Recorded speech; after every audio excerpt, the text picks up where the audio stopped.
This week on LTC News, red eggs at Easter. I think this one is ready. DIY in Lowell. Floating lantern to release onto the Western Canal. And celebrating Khmer New Year. Happy New Year.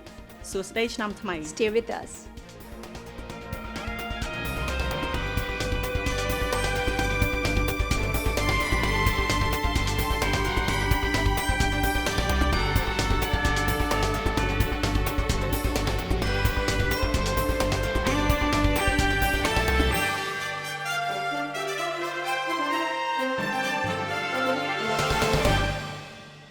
Welcome to LTC News. I'm your news anchor, Soumita Acharya. Happy Cambodian New Year! Soben Pin, publisher of the Khmer Post, came to the studio to explain to non-Cambodians about the holiday as it is celebrated here in Lowell and in Cambodia. The Cambodian New Year is celebrated for 3 days. New Year's fall on either the 13th or the 14th of April, depending on the dictates of an ancient horoscope reading called Maha Sankran. The actual New Year follows on the lunar calendar, but is always celebrated in April in order to fall after the harvest. During these 3 days here in Lowell, the 4 Cambodian temples will be full of hundreds of people celebrating this holiday. The holiday is not officially a religious one, however, celebrations in the temple are central. Women dress in a white blouse and traditional long wrap skirt. Men wear white shirts and black pants. Each family brings food and money offerings to the monks who serve as intermediaries between this living world and the spirit world inhabited by the ancestors. At the temples, the monks chant and the people pray their ancestor asking for blessing. After the service, the monk eat first, and then everyone partakes of a grand feast. Later outside, traditional games are played. In Cambodia, because young men and women were not allowed to date prior to marriage, so the New Year is only time they are allowed to engage with each other.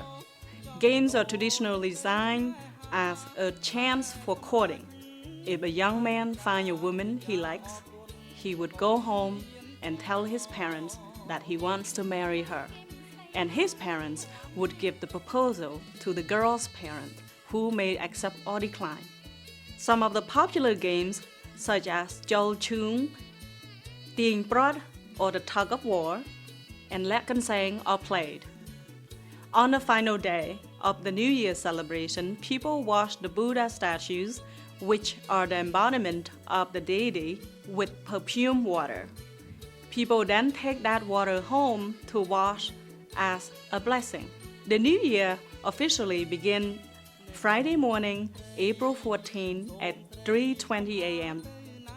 This year, Goddess is one of the 7 daughters of Rebrum, and her name is Auke Mira Devi. She comes riding down to earth, holding sword on her right hand and holding a pin on her left. The prediction for the new year is that the world will face fear and conflicts, but we will have a sword to protect us and peaceful solution through music and peace talk. Happy New Year. សួស្តីឆ្នាំថ្មី And now Brian Dorrington, LTC Director of Municipal Programming, brings us his City Council synopsis. Hello and welcome to the City Council synopsis for the meeting of April 11th, 2017. The council meeting started off relatively calm and congenial, but ended with some unexpected fireworks. City Manager Kevin Murphy updated the council on last week's flooding in Pawtucketville and Centerville due to heavy rain. In the past, the city hasn't had the greatest relationship with the company whose job it is to monitor the water levels, Enel Green Power. Manager Murphy, however, said Enel was very cooperative and was able to lower the water levels even before the city had to ask. Mayor Kennedy had 3 motions related to flood issues. He requested the city look into developing a protocol to warn residents of flooding. He requested the city look into extending the Clay Brook culvert. And finally, he requested installing a new dike on Beaver Brook. Okay, now on to the fireworks. Councilor Elliott brought forth a motion to recognize the Veterans of the Month in the council chambers on a quarterly basis. It's important to note that this is not a new initiative. The council has been honoring the Veterans of the Month, but that has been in the mayor's reception room. A member of the Lowell Veterans Commission, John McDonald, spoke on the motion and said the veterans should not be shuffled into the mayor's reception room where they are ignored, out of sight, out of mind, and out of the public eye. McDonald stated he tried to call the mayor to request the award be given during the meeting, but the mayor's office said they don't want to take up time during the meeting. Later, Mayor Kennedy took the floor to defend himself. He said that for the past 15 months, all events have been held in the mayor's reception room and that they are good events. He continued by saying he met with the chairman of the Veterans Commission, who was completely satisfied with having the event in the mayor's reception room. So much so that the Veterans Commission took a vote to have the events in the reception room. He went on to say that it doesn't matter to him if it's in the reception room or in the council chambers. He also added that this motion isn't coming from the Veterans Commission, the Veterans Council, but only from John McDonald and Councilor Elliott. Councilor Leahy spoke and said he's been to those events and said that having them in the reception room makes them more personal and offers more time to take pictures and tell stories. He was also upset that this came across as a personal attack against the mayor. Councilor Milanazzo took offense to John McDonald's tone. Milanazzo said he felt he was being lectured and that McDonald's ego was too big to fit in the mayor's reception room. Councilor Elliott congratulated Mr. McDonald for speaking up for what he believes in. He went on to suggest Mayor Kennedy personally attacked the veterans for not honoring them in the council chambers. Mayor Kennedy spoke again and stated the first time he heard this was an issue was that very night. He said he was never contacted by Councilor Elliott, Mr. McDonald, or anyone else on the issue. The mayor also stated that he reached out to the Veterans Commission member who made the motion to honor veterans each month, and that even he was satisfied to have it in the mayor's reception room. He reaffirmed that he believes the mayor's reception room is a better venue for these events because it's relaxed, beverages are served, it's conversational, and picture taking is much easier. He restated that it still didn't matter to him and that he was going to support Councilor Elliott's motion. The motion passed 8-0. A lot more was discussed, so please tune into the meetings on Channel 99 or watch them anytime at ltc.org. Thanks for watching. Be swell.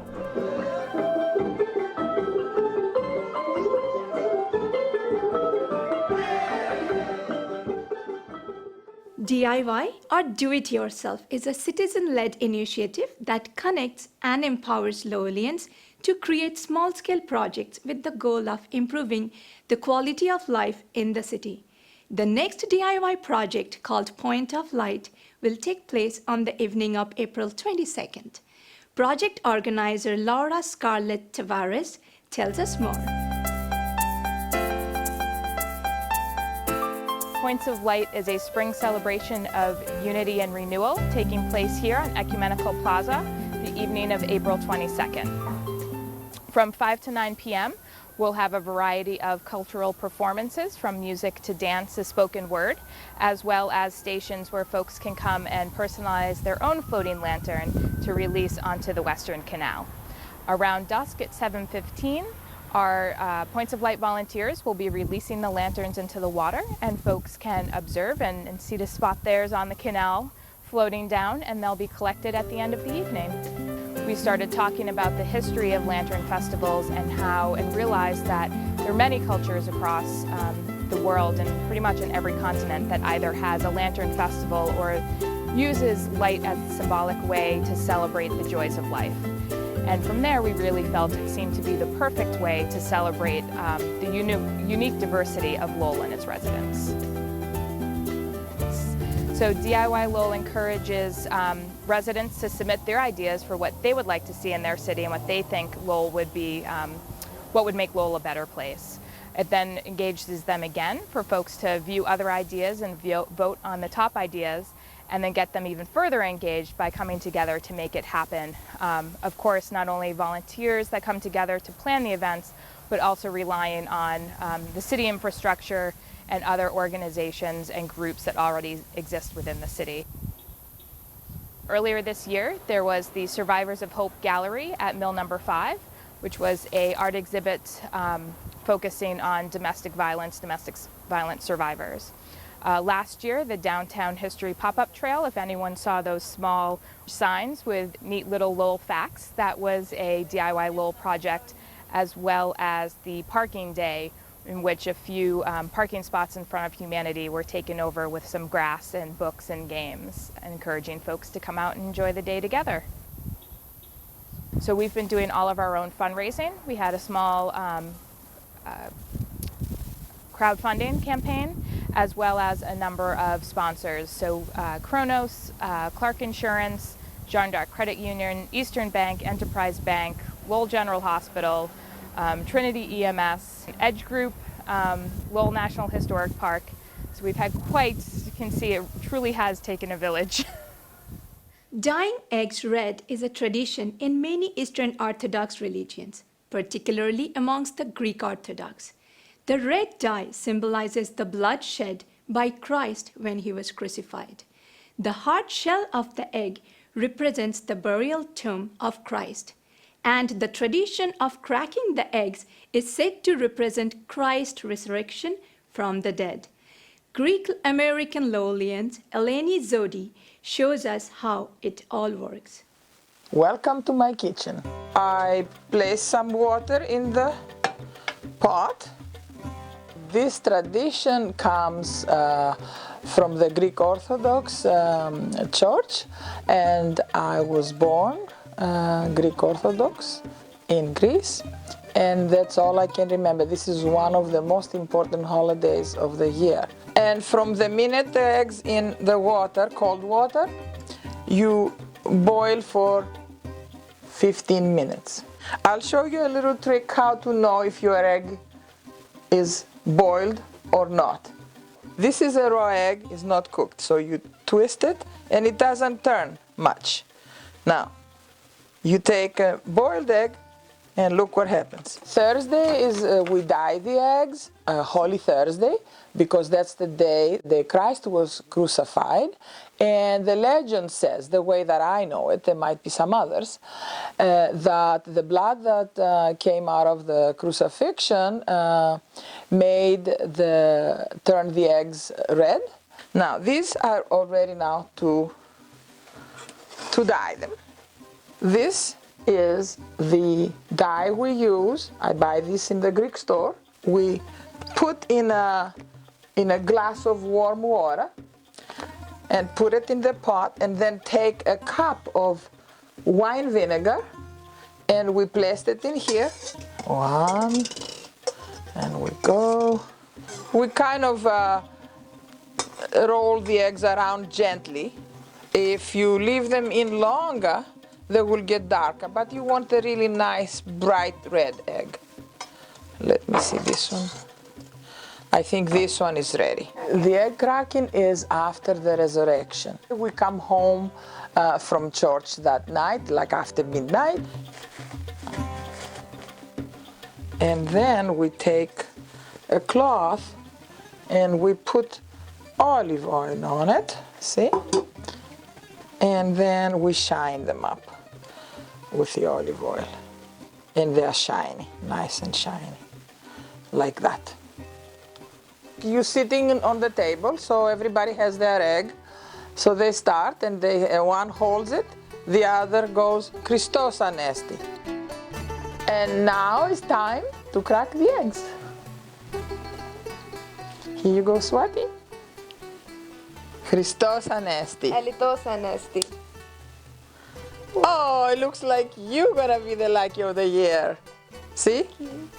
So which one broke, then the person with the unbroken egg continues with everybody, and then eventually at the end somebody's gonna have a whole egg, and he's supposed to be the lucky of the year.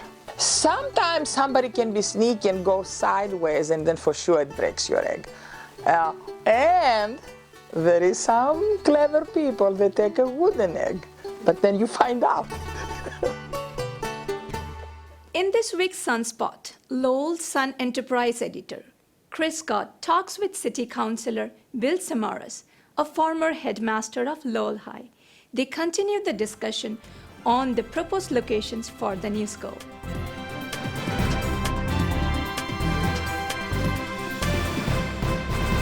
Hello everyone, I'm Chris Scott from The Sun. Thank you for tuning in to this week's edition of Sunspot. With me is Bill Samaras, City Councilor Bill Samaras. Thank you. Thank you for coming in, Bill. I appreciate Thank you for it. the invitation. Yeah, you're following in a series now. We're trying to get all the city councilors in. Several months ago we had the mayor in. More recently we've had Ed Kennedy. Scratch that, Rodney Elliott and Jim Leary. So you are now the third, or technically the fourth. Oh. And guess what we're going to talk about? I have no idea. I really have no idea. No. Any other issues? It's really a great day today. It's nice this week. No, but of course we got to get into the high school. And you know, we're talking to various people here in the city, which is part of my job. There are people who look to you and your opinion on this matter, because the high school has a big place in your life. You were the headmaster there for between 1991 and 2010, and you were employed there even before you were the headmaster. So when you look at the debate swirling around the high school right now, you know, just what's your general feeling about the debate and the tenor of the debate, and then we can get a little bit more into some of the different options that you'd like to see pursued. Well, it's kind of taken on a life of its own, hasn't it? First of all, being headmaster of the high school is the best job in the city. Mm-hmm. But you're right, it's taken on a different light. But the thing is, people have asked me, are you really upset about we'll say, the split in where the high school should go? I'm just pleased that basically people are fighting. I mean, they have a difference of opinion, but everybody wants the new high school to be built. And that's, I feel very good about that. I think that's important. So in other words, at least we're talking about something that needs to be done. Correct. Right? I mean, I was worried that there'd be a push to, you know, go, in a sense, going for a voter referendum, but the idea that we don't need the high school, or we shouldn't have the high school, or it's too expensive. Yes, it is expensive, but we do need a new high school. There's no question about that. Let's talk about that referendum just for a minute. Okay. One of your colleagues, Rodney Elliott, during the last city council meeting, put up a motion to have a binding referendum on the ballot in November, right? Asking city residents, should we even do this project? And that was resoundingly defeated by you and your colleagues on an 8-1 vote. Correct. What kind of message do you think that was trying to send to the city councilor who proposed it, but more broadly speaking, to the importance of, hey, we got to do something with the high school, whether it's a new one or a renovation? Well, I mean, that was an 11th hour decision. I mean, if that was brought up a year ago, I don't know. I mean, it might have been a different vote. Mm-hmm. But at this particular point, we're at a point where it would be dangerous to do something like that. When I say dangerous, the state could just say, look, you haven't got your act straight. Why don't we're going to take you off the list, and when you're ready to make a decision, come back to us. I mean, that could possibly happen. I don't want to see something like that happen. So we're a week out now. There's another city council meeting tonight. I'm not scratch that. This is airing on a Thursday night. What is the next major issue that will come up in terms of the high school? There's a feasibility study coming out in May. The thing is, when I made the motion for when the information comes out, I want the information to come out through the city manager's office, through the city manager himself. All right, because one of the things about the information's come out in such a way where people are talking about misinformation, not the correct information. But basically everything that was coming out was really speculative at that particular point. But now the tests are being made, whether it's in the ground, whether it's beyond the walls. So the thing is, when the city manager is ready to make a presentation, I think he'll be able to talk in a more factual manner. Then we can make some decisions. What exactly are you looking for from the city manager? Well, basically, what are the costs? Mm-hmm. I mean, costs are important. The issue would be about busing. If we were to go to College Stadium, what type of busing would we have? What type of money would have to be put into it? How do you do it right? That's the one thing. What type of infrastructure do you need out at College Stadium? But downtown, are we going to look at option 3 correctly? Are we going to make a decision? Because truthfully, there's only 2 options that I see. That's option 3 and the College Stadium. Mm-hmm. The information that you're looking for from the city manager, isn't that the same information that's going to be coming from the consultant or the architect or whatever you want to call Skanska and the other group? The issue is, when they've made generalized statements, but when you have 4 or 5 people giving an interpretation, even on facts, it comes out differently. So what I'm looking forward to is the superintendent, that's my background, when the city manager look at everything, talk with his staff, and look at, okay, this is the information that should go out. Okay, you know, that type of information, that we have to correct that. We have to vet that out a little better. We have to, in other words, it should be at a point where everybody looks at it and says, you know what, I understand what the problems are, what the issues are out at Cawley. I understand what the issues are in downtown. Now I have a better idea what the costs will be and what the potential will be out of this. But also during this time, I really think we should be meeting with the superintendent of schools too. Because the thing is, right now we're just talking about a building. But we really got to talk about the education that's going to go on in that building. And I think we need to get information from the superintendent as to where does he want to see the direction of the school system going?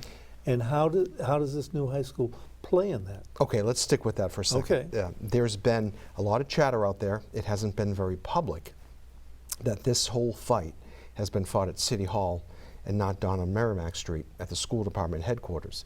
In other words, the silence is deafening from the superintendent and from the school committee on this issue. Yeah. You've hardly heard them say anything, at least publicly. This is the first time I'm really hearing a city councilor say we need to bring the school department to the table, even if we don't know all the options yet and how much they're all going to cost and what the advantages are and what the disadvantages are. So you think it's time that they really need to step to the plate a little bit and bring them here? I'm not just saying they should have a decision on the site, but the city council, what we're supposed to do is build a building. That's what we do. It's going to be our building. But what goes on in that building, okay? What effect will it have on the rest of the school system if we stay downtown? What effect will it have on the school system if we go to Cawley Stadium? Superintendent knows that. His people know that. So I think we have to get that kind of information. Not so much that they have to make a decision. It's the role of the city council to make the decision. But I want to bring more information in. And it's one thing to talk about, do we need sidewalks? But really, you have to talk about what's going to go on in that high school, what's going to go on with the rest of the school system. Because, for example, if you do the full renovation and you spend 5.5 years, that's going to affect the curriculum and what goes on in the high school for that kind of time with that type of construction. I've been there, done it, understand it. It can be done, but the thing is, I would be very concerned about that. With option 3, it allows almost the same type of program to be developed as you do out at Cawley Stadium. Before we get to the options, I just want to stick with the school department for a little bit. Have you articulated your thoughts about the superintendent and the school committee becoming more actively involved, either through a motion, or have you had any discussions with any of the folks in that department? Is that something you're going to be doing? I've done some talking, to members of the school department, but it's not the idea of making a motion to say, okay, we want your input. But the issue is, I think there comes a point, I want to personally, before I make my final decision, I want to hear from the superintendent and his staff. Basically, again, not so much on the choice, because we can make the choice based on, but the thing is, we are going to be better able to make a better choice or a correct choice if we know what's the direction of the school department. You know, I'm pretty aware of what goes on in education, but I retired in 2010. A lot of things have changed since then. Yes. We have cars now, planes. Cell phones? Cell phones. I mean, but you get the point. I mean, things that change so rapidly. All right, that seems to make perfect sense. However, today is April 11th. Correct.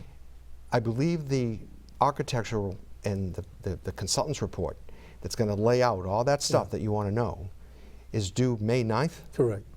And you would be making a decision soon thereafter. So truthfully, how can all this happen in about a month? I don't see it happening. I don't see them ready at that particular point. The one thing I don't... You're referring to the architects. The architects. I mean, it can't be rushed. And the thing is, the city manager also needs his time once he gets that information to vet it and to be able to make a good presentation, a solid presentation. Wasn't there a communication from the city manager last week, in fact, saying Yes. that all the information that's due from the private companies is going to be delayed a little bit? Because of the weather conditions. I mean, and that's real. So we were kind of looking the May 9th window, so Yeah. when is it now? It could be in August.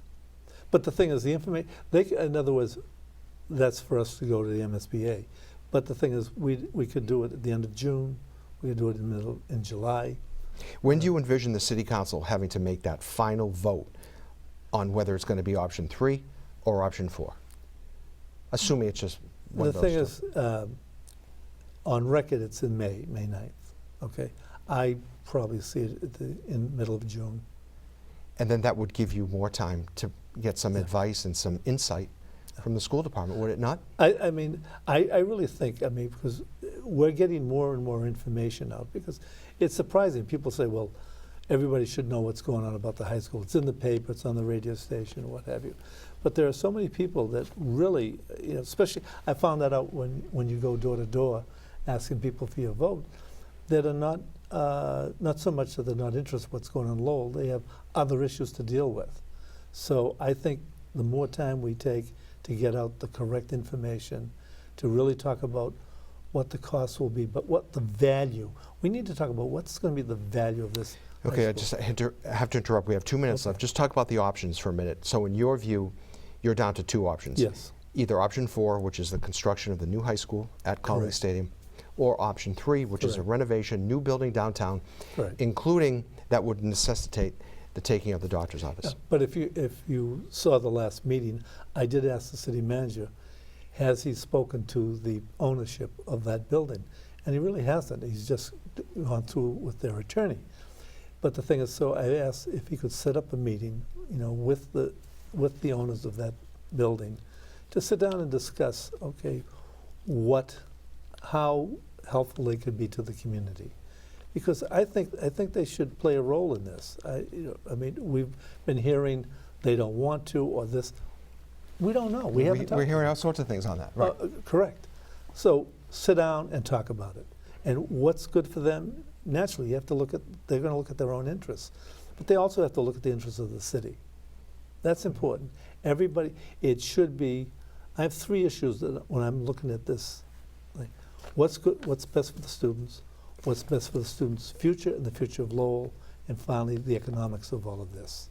And they can play an important role in this and make it a lot easier. We'll be sure to keep us posted on that meeting that you've asked the city manager to set up, Yeah. but more importantly, too, on bringing the school department to the table before you have to make that decision. And you understand, I'm not saying bring them to the table to tell us where you want the building built. But the thing is, it is important. I mean, why are we doing this? It's really to offer our children the best education possible. You just don't do it with the building. I mean, they talk about, more sunlight will help the children, all of those type of things. But it's also what will help them is a good, solid curriculum. That sounds good. I want to thank you Okay, for coming in thank you. tonight. We're out of 12 and a half minutes. All right. We'll have you back maybe in 2 or 3 months. Thank you for tuning in to this week's edition of Sunspot. Check the LTC website for channels and times that it will be played back. Thank you. That's it for this edition of LTC News. You can find us on LTC channels 8 and 99, on the web at ltc.org, or get the link each week on Facebook. We leave you tonight with images from last week's 30th anniversary celebration of the Angkor Dance Troupe, Lowell's cherished institution. I'm Soumita Acharya. Thanks for joining us.